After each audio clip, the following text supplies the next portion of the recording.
bani sadarion pukahon tandotong marminggu aima marminggu online aima ari Trinitatis Palimahon ase pukahitama kebaktianta riap mahita jongjong mendoding mahita haleluya nomor 450 tolu ayat sada 2 pakon tolu.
Ibagas gorani na ibata bapa pakon Tuhan Yesus Kristus apa tondoy na pasing sito palangit pakon tanoon. Amen.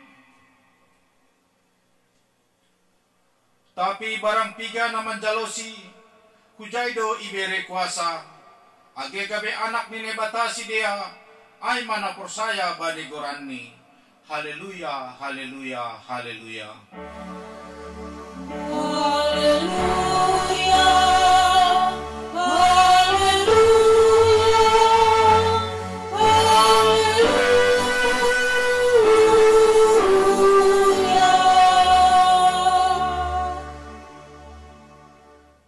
Martonggo mahita. Ham Tuhan nebata pargogoh naso tarimbang. Parak hama hanami marhite tundu na pasing. Asay patuduh ben nami hapersayawan nasitong. Janah lambin manggoluh pangarapan nami. Paakon hamma ben nami holongmu asay mar holong ni uhur hanami. hubamu sunai age bani hasoman nami jolma. Halani ai boy hanami marmalas ni uhur riap mamuji-muji pakon pasangapkon goran muin. Amen. Hundul mahuria.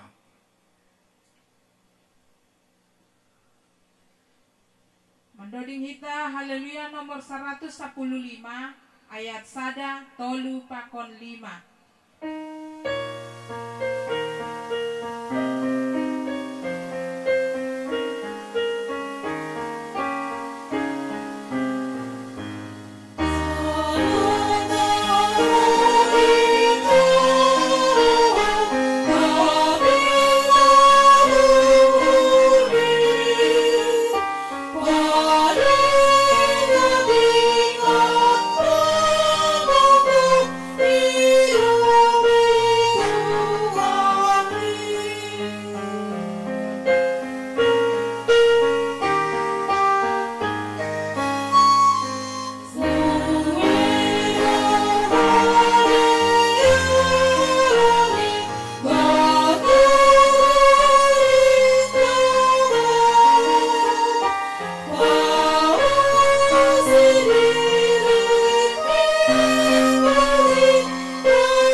Martonggo mahita sopot kon hita ma dosata hubani Tuhan nai bata.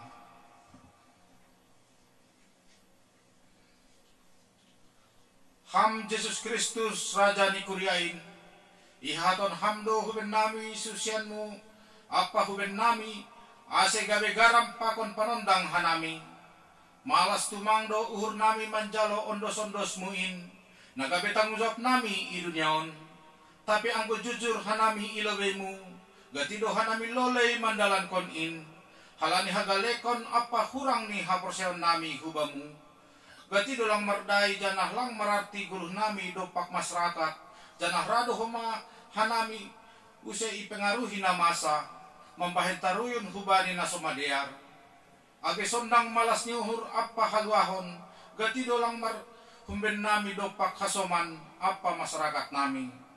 Rado miloh suluh ni haporseon nami, halidoras ni logo ni tanohon, bani haganupan in Tuhan, sasap hamma dosa nami, pargogoy janah paruri hamma hanami, kuriamu ase boy hanami gabe halak Kristen na misioner, marhitay guluh nami idinyon, ibagas Yesus Kristus ipaluah hanami, balos hamma hanami, amen. Sonari tangar hitama hatanil bata bagah-bagah pasal hasasapan ni dosa.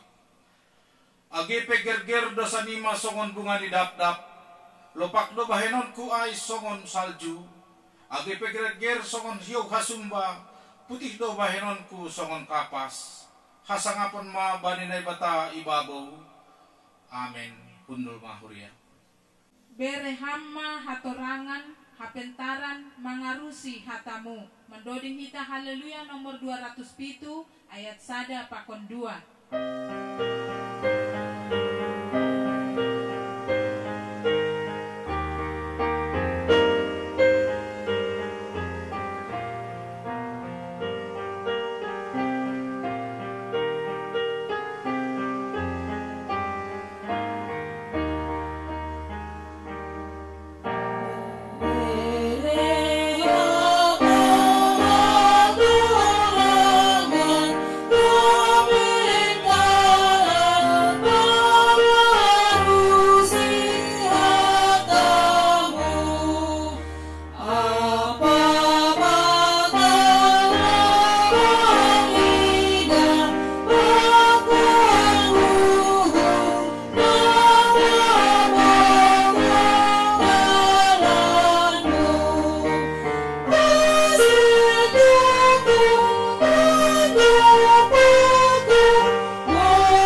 ma hita jongjong.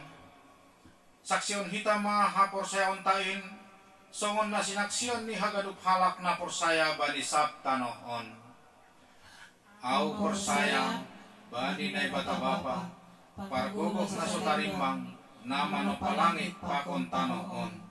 Au porsaya bani Yesus Kristus, anak ni nebata na sasadain, Indo Tuhanta, na tinutupon ni si Maria, sangga nape haliapan, marhite itondo na pasing, na manaron na parngit, bani panorang ni si Pontius Pilatus, ipagslangkon, mate anjana tanam, turun na koridoro, mulak manggolo bani na mati, bani ari patuluhon, naik ke surga, anja mundur siyamun ni nebata bapa, pargogo na sotarimbangin, Kunjay na iyang lakmanira, lao mangumi halak na manggulu, pakon menurut mati.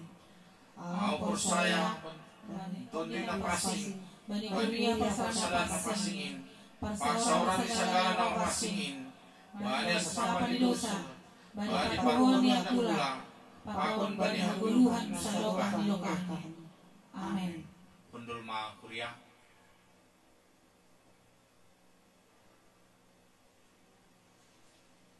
Puji hita Tuhan ta, haleluya, nomor 205 ayat sada pakon 2.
Kita berdoa, damai sejahtera Allah yang melampaui segala akal dan pikiran, itulah yang memelihara hati saudara di dalam Kristus Yesus. Amin.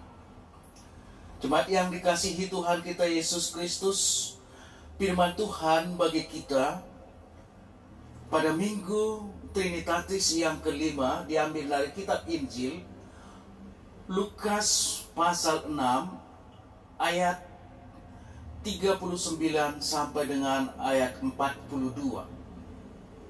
Demikian firman Tuhan. Yesus mengatakan pula suatu perumpamaan kepada mereka. Dapatkah orang buta menuntun orang buta? Bukankah keduanya akan jatuh ke dalam lubang? Seorang murid tidak lebih daripada gurunya. Tetapi barang siapa yang telah tamat pelajarannya akan sama dengan gurunya. Mengapakah engkau melihat selumbar dalam mata saudaramu, sedangkan balok dalam matamu sendiri tidak engkau ketahui? Bagaimanakah engkau dapat berkata kepada saudaramu, saudara, biarlah aku mengeluarkan selumbar yang ada di matamu, padahal balok di dalam matamu tidak engkau lihat? Hai orang munafik, keluarkanlah dahulu balok dari matamu, maka engkau akan melihat dengan jelas untuk mengeluarkan selumbar itu dari mata saudaramu. Demikian firman Tuhan. Saudara yang dikasihi Tuhan kita Yesus Kristus, kegelisahan, ketakutan, dan kesedihan itu terjadi sekitar tahun 60 sampai 70 saat wabah penyakit lepra menjamur. Orang merasakan akan diasingkan. Orang merasa takut, orang merasa sedih, orang merasa terhina dengan penyakit itu. Akhirnya sampai saat sekarang ini, karena pengetahuan, berkembangnya ilmu pengetahuan, maka penyakit itu tidak lagi sesuatu yang sangat menakutkan, tidak lagi sesuatu yang sangat menyedihkan, tidak lagi sesuatu yang sangat mendukakan atau menghinakan. Itu karena apa? Itu adalah karena berkembangnya pengetahuan. Saudara-saudara yang kekasih di dalam nama Tuhan kita Yesus Kristus, pengetahuan itu sangat penting.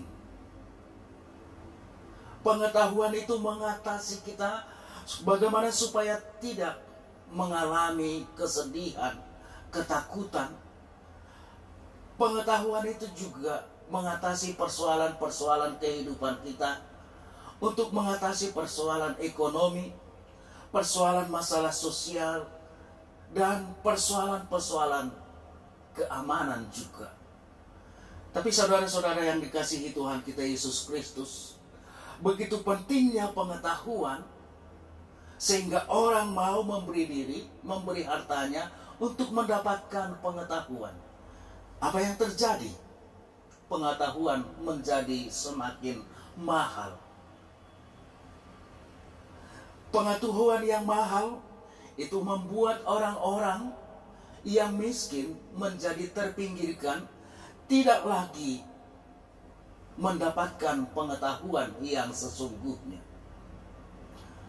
Maka banyak orang-orang yang menjadi bulan-bulanan orang kaya, menjadi seperti yang dinyatakan perumpamaan itu, orang bodoh menjadi bulan-bulanan orang pintar.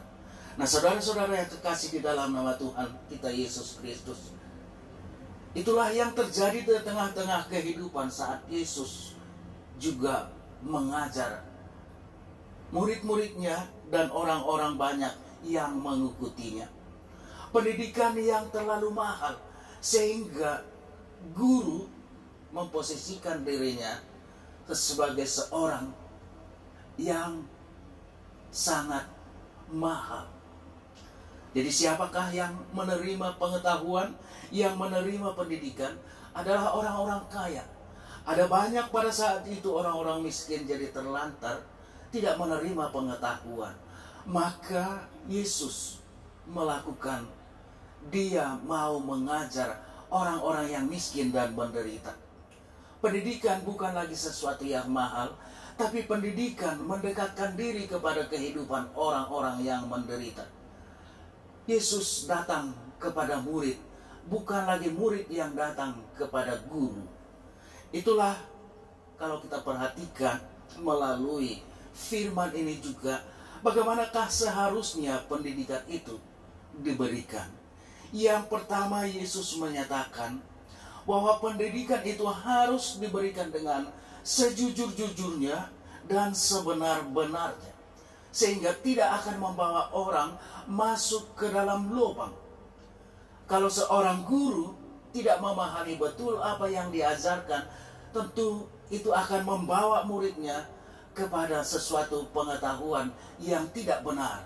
Itu sama dengan orang buta menuntun orang buta, akhirnya mereka sama-sama masuk ke dalam lubang. Nah, jadi saudara-saudara yang kekasih di dalam nama Tuhan kita Yesus Kristus, berikanlah pengajaran yang memang benar, yang memang sungguh-sungguh yang kita pahami, dan pengajaran itu juga pengajaran yang penuh, yang sepenuh hati. Baru yang kedua, saudara-saudara yang kekasih di dalam nama Tuhan kita Yesus Kristus, sikap menjadi seorang pengajar. Jangan takut kalau muridnya menjadi orang yang lebih pintar daripada gurunya. Orang sangat berbahagia kalau muridnya menjadi lebih baik daripada gurunya. Karena itulah tuntutan daripada pendidikan, tuntutan daripada pengetahuan. Tapi kalau zaman dulu yang terjadi adalah, kalau ada dulu pandihar, guru silat, maka seorang guru tidak akan mengajarkan 100% apa yang dia ketahui. Dia hanya mengajarkan 90%. Sehingga lama-lama orang tidak lagi memahami apa yang diberikan oleh guru itu. Jadi ada pengetahuan yang hilang, ada ilmu yang hilang. Itu karena apa? Karena guru tidak mengajarkan sepenuhnya kepada murid-muridnya. Guru tidak mengajarkan dengan 100%. Tapi disinilah seorang murid tidak lebih daripada gurunya. Tetapi barang siapa yang telah tamat pelajarannya akan sama dengan gurunya. Guru jangan takut. Dia akan semakin, pendidikannya dirasakan semakin berkurang.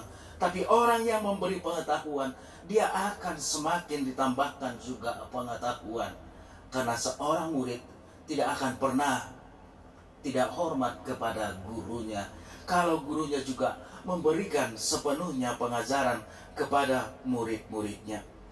Yang ketiga, saudara-saudara yang dikasihi Tuhan kita Yesus Kristus, firman ini juga mengajarkan kepada kita bahwasanya berikanlah pengajaran dengan tidak untuk menghakimi atau membuat orang lain semakin memperjelas kekurangan dan kelemahannya.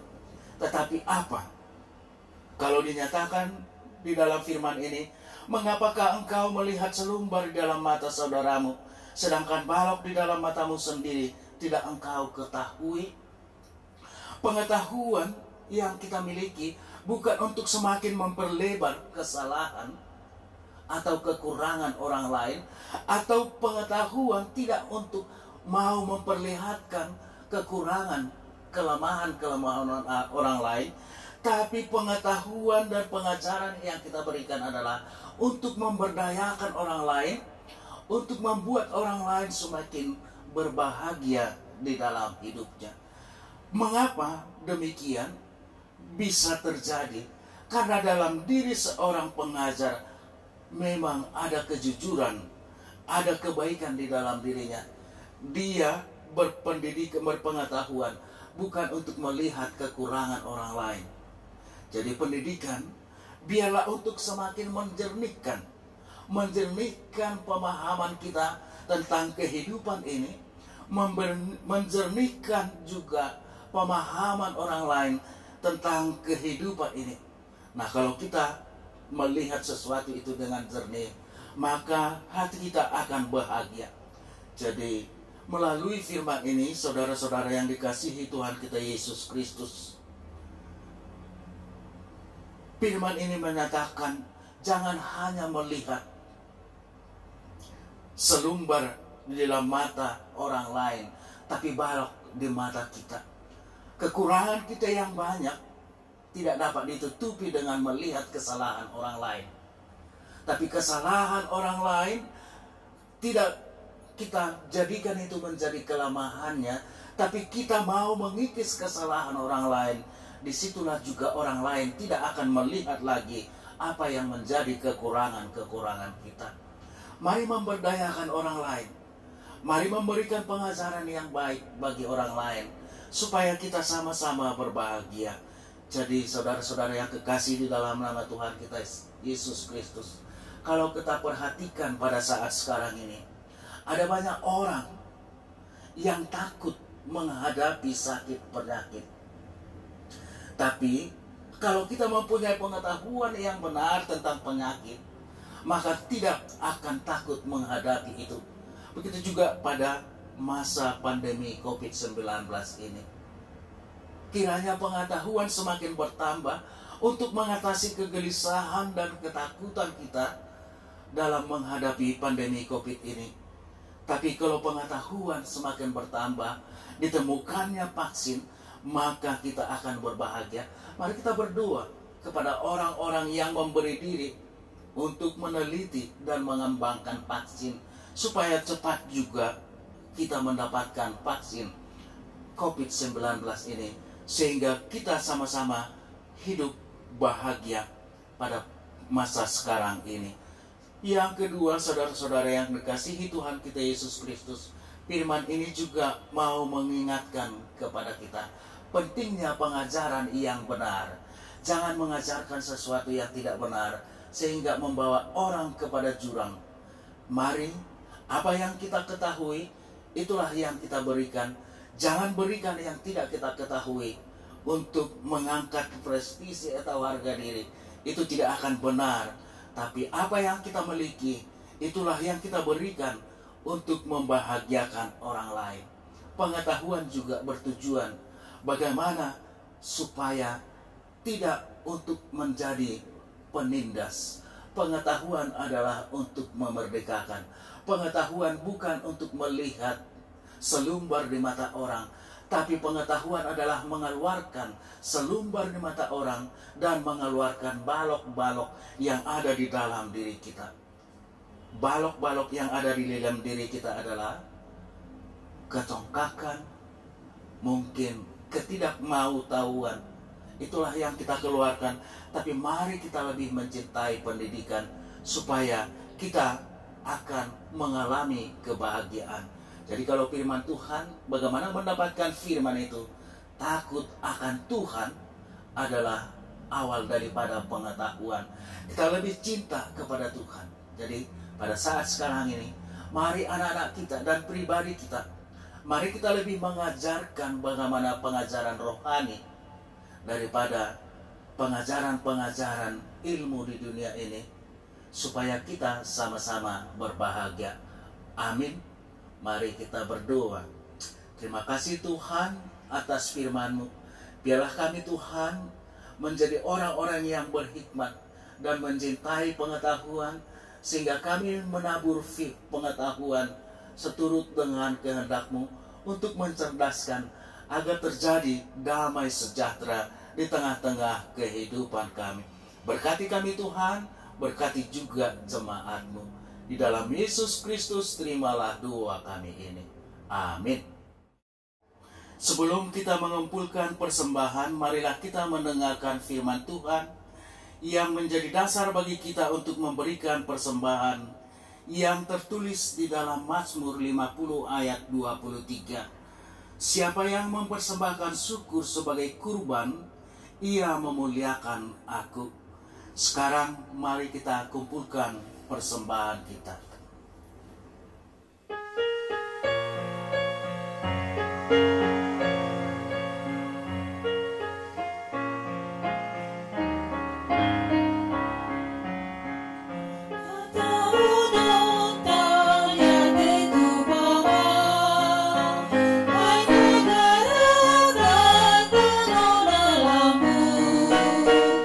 Laut, laut, dong, lebih berat.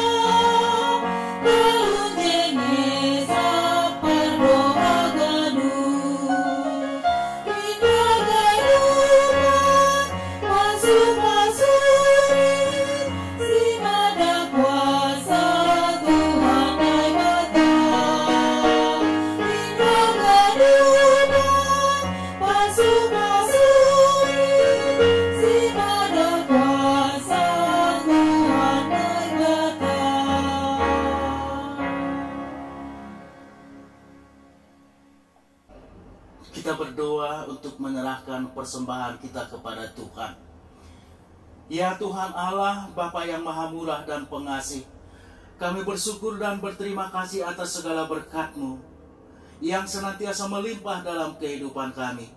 Tuhan telah menyertai kami dan memberkati segala pekerjaan kami hingga hari ini. Dengan rasa syukur dan terima kasih, kami datang ke hadirat-Mu membawa persembahan syukur dan pujian kami kepadamu yang sesungguhnya bersumber dari pemberian-Mu jua. Kiranya Engkau berkenan menerimanya untuk kemuliaan nama-Mu. Di dalam nama Yesus Kristus Tuhan kami, terimalah doa persembahan kami ini. Amin.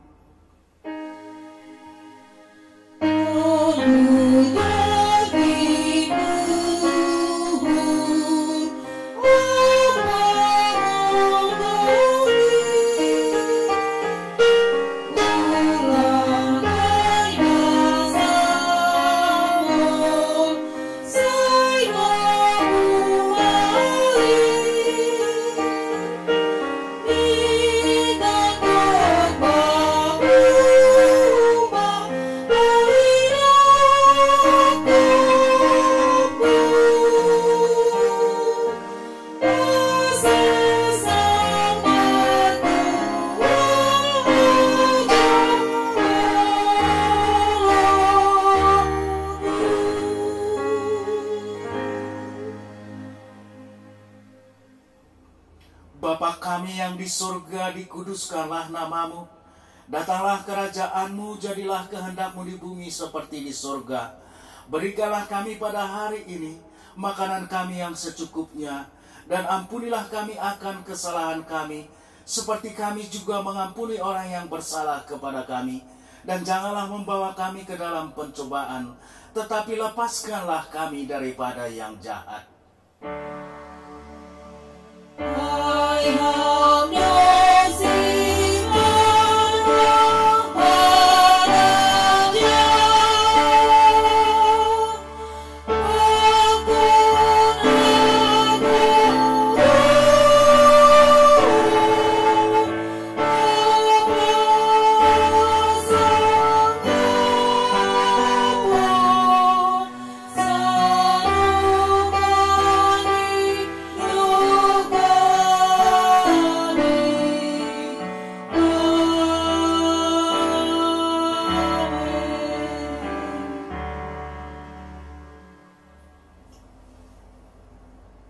Pulanglah dengan damai sejahtera. Terimalah berkat dari Tuhan Allah kita. Tuhan memberkati engkau dan melindungi engkau. Tuhan menyinarkan wajah-Nya kepadamu dan memberi engkau kasih karunia.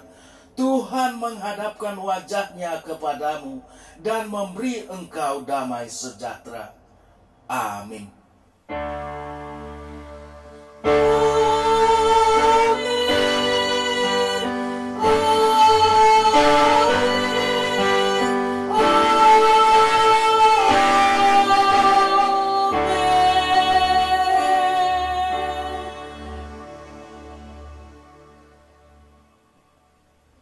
Shalom, selamat hari Minggu, Tuhan memberkati.